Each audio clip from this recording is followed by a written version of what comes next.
శ్రీకృష్ణ పరబ్రహ్మణే నమః. శ్రీ గురుభ్యో నమః. శ్రీమద్భాగవత సంగ్రహము, ఏకాదశ స్కంధము. విదేహరాజైన నిమికి వృషభపుత్రుల బోధ.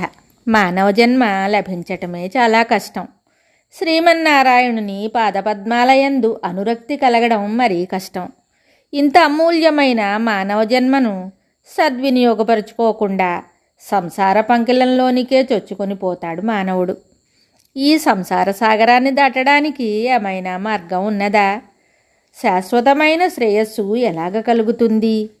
భక్తి ప్రపత్తులు కలవారికి విష్ణు సారూప్యం ఎలా కలుగుతుంది? సెలవివ్వండి అని ప్రార్థించగా 9 మంది వృషభపుత్రులలో కవి అనేవాడు ఇలా చెప్పాడు. కవి చెప్తున్నాడు, రాజా, కామ, క్రోధ, లోభ, మోహ, మదమాత్సర్యాలను అరిషడ్వర్గాలంటారు. దారేషణ, ధనేషణ, పుత్రేషణలను ఈషణత్రయం అంటారు. వీటిలో చిక్కుకున్న మానవునకు మాధవుని పాదపద్మాలను ఆశ్రయించే ఆసక్తి కలుగనేరదు. విజ్ఞానముతో కూడిన నిర్మల హృదయంతో భక్తి భావనావేశము లేకపోతే పరమపదము లభించదు. మనోవాక్కాయాలతో చేసే ప్రతి కర్మను కృష్ణార్పణంగా చెయ్యడమే సుజ్ఞానమని పరమమునీంద్రులు చెప్పారు. జ్ఞానాజ్ఞానాలలో కలత చెందుతుంటే స్మృతి చెడుతుంది.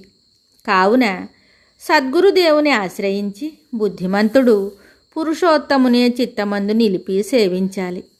ఇచ్ఛలు, మనోరథాలు, స్వప్న సదృశ భోగవాంఛలు మానవుని అందున్న సత్సంకల్పాలను చెదరగొట్టి దైవచింతనను నశింపచేస్తాయి. కనుక కోరికలను రేకెత్తించే సంకల్పాలను అదుపులో ఉంచి నిరంతర హరిధ్యానంలో ఉండే వ్యక్తికి కైవల్యము సులభ సాధ్యం అవుతుంది. ఓ రాజా, భక్తుడు ఎల్లప్పుడూ శ్రీకృష్ణ సంకీర్తనలను వీణుల విందుగా వినాలి. శ్రీహరి గాథలను హర్షముతో ఆడుతూ పాడుతూ వినిపించాలి. శ్రీమన్నారాయణుని దివ్యనామాలను ఎల్లప్పుడూ స్మరిస్తుండాలి. పద్మలోచనుని లీలలను అడవులలో సంచరిస్తున్న భక్తియుక్తంగా గానం చెయ్యాలి. విశ్వమయుని కీర్తిస్తూ వెర్రివాని వలె లోకాతీతుడై ఉండాలి. ఈ విశ్వమంతా విష్ణుమయమే అని తెలుసుకోవాలి అని చెప్పిన కవి మాటలకు విదేహరాజు భాగవత ధర్మం అంటే ఏమిటి, భాగవతులు ఎలా ఉంటారు అని అడిగాడు. దానికి హరి అనే ఆర్షభుడు ఇలా చెప్పాడు. హరి చెప్తున్నాడు, రాజా, భగవానుడే కొన్ని భాగవత ధర్మాలను పంచరాత్రాది గ్రంథాలలో వివరించాడు. భగవంతుని యందు సంపూర్ణ విశ్వాసము, శరణాగతి కలిగి ఉండటం, దేనిని గురించి కూడా భయము లేని ఆత్యంతిక క్షేమభావాన్ని కలిగి ఉండటం, సర్వము ఆ నారాయణమయమే, నారాయణుని వినా ఇంకేదీ లేదని విశ్వసించటం భాగవత ధర్మంలోని కొన్ని అంశాలు.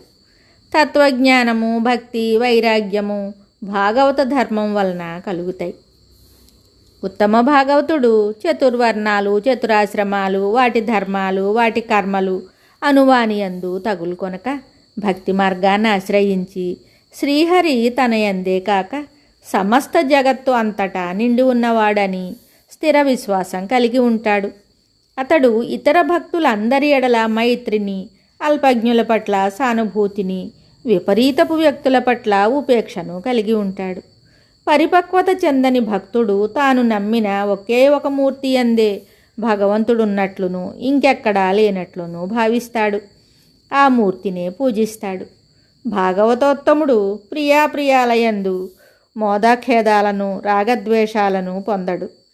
సర్వము విష్ణుమయమని, విష్ణు అధీనమని నమ్ముతాడు. జనన మరణాలు, ఆకలి దప్పికలు, భయము, కోరిక, శ్రమ లాంటివన్నీ దేహేంద్రియ మనోబుద్ధుల సహజ లక్షణాలుగా తెలుసుకున్నవాడే వాటి ఎడల మోహము చెందడు. అతనికి ఆ భగవానుని పాదపద్మాలు తప్ప కోరవలసినది ఇంకేమీ ఉండదు. జన్మచే గాని, కర్మచే గాని, పాండిత్య సంస్కారాలచే గాని తాను అధికుడననే భావమే అతనికి రాదు. నాది, ఇతరులది అనే భేదభావమే ఉండదు. అతడు ఎల్లప్పుడూ శాంతముగాను సమచిత్తముతోనూ ఉంటాడు. 3 లోకాల ఐశ్వర్య సంపదలు, భోగభాగ్యాలు లభించిన అతడు లోభపడడు. భగవత్పాదారవింద చింతన తప్ప అతనికి ఇంకేమీ అక్కర్లేదు. అట్టివాడే భాగవతోత్తముడు. విదేహరాజైన నిమి అడిగాడు, మహాత్ములారా, శ్రీహరి వైష్ణవమాయా ప్రభావంచే ముల్లోకాలను పాలిస్తున్నాడు కదా, ఆ మాయ అంటే ఏమిటో నాకు తెలియజేయండి అని అడుగగా అంతరిక్షుడనే ఋషి ఇలా చెప్పాడు. అంతరిక్షుడు చెప్తున్నాడు, రాజా, పరబ్రహ్మమని, పరతత్వమని, పరమపదమని, పరమేశ్వరుడని, శ్రీకృష్ణుడని వేరువేరు పేర్లతో శ్రీమన్నారాయణుడే ప్రపంచమంతా నిండి ప్రకాశిస్తుంటాడు. ఆ అవ్యక్త నిర్గుణ పరబ్రహ్మము నుండి ఉద్భవించిన సృజన శక్తినే ప్రకృతి అని, మాయ అని అంటారు. ఆ మాయాశక్తినే సృష్టి కార్యంలో నియోగించి భగవంతుడు సాక్షిగా ఉంటాడు. ప్రకృతితోనే త్రిగుణాలైన సత్వరజస్తమో గుణాలు పుట్టాయి. ఈ త్రిగుణాలతో కూడిన ప్రకృతి విశ్వసృష్టినంతా కొనసాగిస్తుంది. ఈ సృష్టి యావత్తు ప్రళయమప్పుడు భగవంతునిలో లయిస్తుంది. సృష్టికి పూర్వము, లయము తరువాతను పరమాత్మ ఒక్కడే ఉంటాడు. ఈ సృష్టి స్థితి లయ కార్యక్రమం నిర్వహించటం, లేనిది ఉన్నట్టుగాను ఉన్నది లేనట్టుగాను కనిపింపచేసి భ్రమను కల్పించటమే మాయ యొక్క ధర్మము.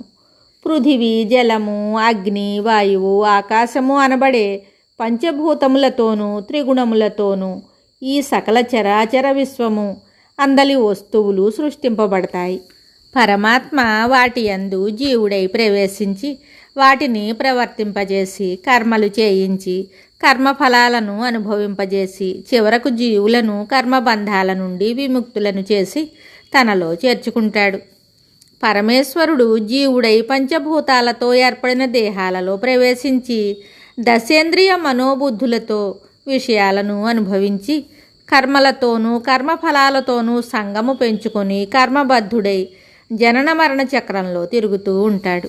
ప్రళయకాలం సమీపించినప్పుడు 100 సంవత్సరాలు వర్షాలు కురవు. పైనుండి సూర్యతాపం వలన, క్రింద నుండి సంకర్షణుని ముఖజ్వాలల తాపం వలన భూమి మాడిపోతుంది. తరువాత 100 సంవత్సరాలు కుంభవృష్టి కురుస్తుంది. భూమి పూర్తిగా కరిగిపోయి నీటిలో కలిసిపోతుంది. నీరు అగ్నిలో శుష్కించిపోతుంది. అగ్ని వాయువులో లీనమవుతుంది. వాయువు ఆకాశంలో అదృశ్యమవుతుంది. దాని స్పర్శగుణం పోతుంది. ఆకాశము శబ్దగుణాన్ని పోగొట్టుకొని తామసహంకారంలో కలిసిపోతుంది. ఇంద్రియాలు, బుద్ధి రాజసహంకారంలో కలిసిపోతాయి. మనస్సు, అధిష్టాన దేవతలు సాత్విక అహంకారంలో కలిసిపోతాయి. అహంకారం మహత్తత్వంలోనూ, మహత్తత్వం ప్రకృతిలోనూ, ప్రకృతి పరబ్రహ్మంలోనూ లీనమైపోతాయి. ఇది అంతా వైష్ణవమాయ అనబడుతుంది అని చెప్పగా నిమి ఇలా అడుగుతాడు, అవిద్యలో మునిగియున్న మానవులు కనిపించని మాయ నుండి ఎలాగ బయటపడగలరు అని అడుగగా ప్రబుద్ధుడనే ఋషి ఇలా చెప్తాడు. ప్రబుద్ధుడు చెప్తున్నాడు, రాజా, మానవుడు జీవించినన్నాళ్ళు దుఃఖ నివృత్తికి, సుఖప్రాప్తికి ఏదో ఒక కర్మ చేస్తూనే ఉంటాడు. ఈ కర్మల ద్వారా ధనమార్జించి దాని ద్వారా భార్యాపుత్ర గృహక్షేత్రాది సంపదలను పొంది ఇహలోక సౌఖ్యాలను అనుభవించాలనుకుంటాడు. అలాగే యజ్ఞ జపతపాదుల ద్వారా పుణ్యాన్ని ఆర్జించి ఆ పుణ్యఫలముచే పరలోక సౌఖ్యాలను పొందాలనుకుంటాడు. కానీ తాను ఆశించినట్లు సుఖాలను పొందగలుగుతున్నాడా? సుఖరూపములోనున్న దుఃఖాన్ని పొందుతున్నాడు. ఎందుచేతనంటే కర్మలచే ఆర్జింపబడే ఫలాలన్నీ అనిత్యాలు, దుఃఖప్రదాలు, నశ్వరాలు. అయితే నిత్యము, సుఖప్రదము, శ్రేయస్కరము అయిన సాధన ఏమిటి? ఒక సద్గురువుని ఆశ్రయించి భాగవత ధర్మాలను ఆచరించటం. ప్రతిరోజు సూర్యోదయాస్తమయాలతో ఆయువు క్షీణిస్తూ ఉండగా దేహము, భార్య, బంధు సంపదలపై మమకారాన్ని వీడలేక సంసారాంధకారంలో పడి కొట్టుకుంటూ జన్మ, జర, రోగ, మరణ భయాలను సైతము లెక్క చేయక దేహమే దేవుడని దాన్నే పూజిస్తూ సుఖపెట్టాలనే యతన పడుతూ దైవాన్నే విస్మరించి కాలక్షేపం చేసేవారు మూఢులు. అట్టి వారితో సంపర్కం పెట్టుకోకూడదు. భాగవత ధర్మాలు ఇవి: సత్వగుణము, భూతదయ, హరికథామృత పాన పిపాస, బ్రహ్మచర్యము, విషయ విరక్తి, సజ్జన మైత్రి, సాధు సాంగత్యము, వినయశీలము, అంతర్బహిశుద్ధి, శుచిత్వము, తపస్సు, క్షమ, మౌనము, వేదశాస్త్రాధ్యయనము, శాస్త్రానుష్ఠానము, అహింస, సుఖదుఖాది ద్వంద్వ సహిష్ణుత, భగవంతుడు సర్వవ్యాపి అని నమ్ముట, ముముక్షుత్వము, జనసందోహవర్జనము, వల్కలాలను ధరించటము, అప్రయత్నంగా లభించిన దానితో సంతుష్టి చెందటం, వేదాంత శాస్త్రార్థ జిజ్ఞాస, ఇతర దేవతా నింద చెయ్యకుండటం, త్రికరణ శుద్ధి, సత్యవచన నిష్ఠ, శమదమాది గుణసాధన, గృహారామ క్షేత్ర కళత్ర పుత్రవిత్తాదులు హరిదత్తాలు గనుక హరికే అర్పించడం, భక్తులు కాని వారి చెంత చేరకుండటం మొదలైనవి భాగవత ధర్మాలు. హరిభక్తులతో చెలిమి చేస్తూ హరిలీలలను తలుచుకుంటూ ఆనంద భాష్పాలతో ఒళ్ళు పులకితమవుతూ ఉండగా మానవుడు విష్ణుమాయను దాటగలడు అనగా విని నిమి ఇలా అడిగాడు. మిగతాది తరువాయి భాగంలో తెలుసుకుందాము. శుభం.